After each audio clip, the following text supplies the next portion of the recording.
Arctic biodiversity is threatened by many factors which are greatly influenced by globalization and climate change, most of which are human-caused. Ice sheet loss and ocean acidification are indirectly caused by humans through climate change, while poaching is directly caused.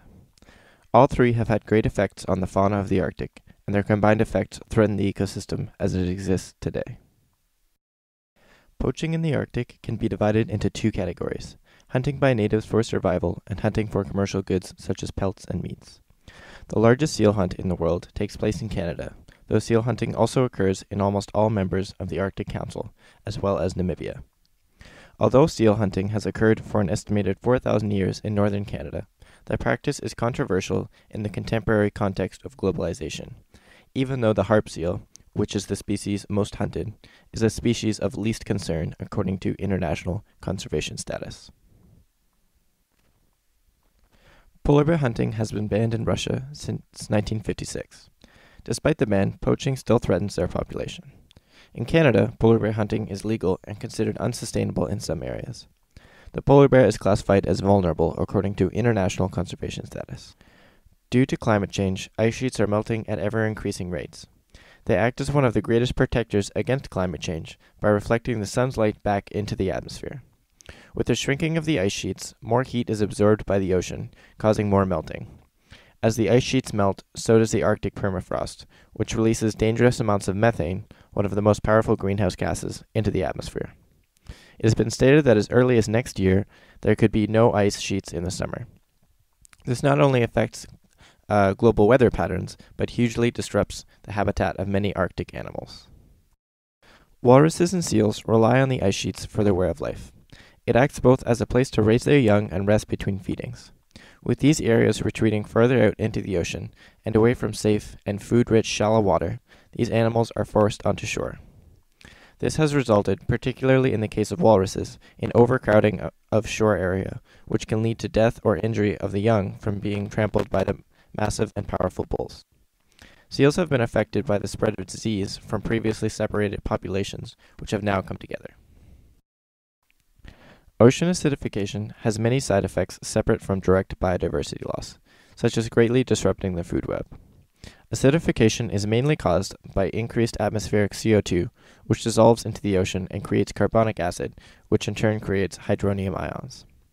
The most drastic effect of this is the food web disruption, whose effect on marine mammals are found in two key organisms, algae and plankton. Algae and plankton are the primary producers for the ecosystem, turning sunlight into energy which other organisms can feed on. They also produce oxygen which other mammals need, such as seals. This graph shows a comparison between ice sheet size and scope in the year 2000 with a projection for the year 2100. The difference is enormous. The next graph shows a decline in pH of the oceans between the year 1990 and 2008. A neutral pH is a 7 on a scale from 0 to 14. As you can see, the ocean's pH is steadily lowering as atmospheric CO2 rises. Acidification is also caused by toxins that enter the ocean via northern mining facilities and other manufacturers. These chemicals enter the food chain and progressively build up in animals. For instance, krill may absorb mercury in small amounts, but since whales eat masses of krill, that will eventually affect the whale. At present levels, we haven't seen deaths, but with an increase of pollution, deaths may be imminent. Secondly, acidic conditions have led to slower metabolism in marine mammals, leading to less energy for reproduction and hunting, which leads to population decline.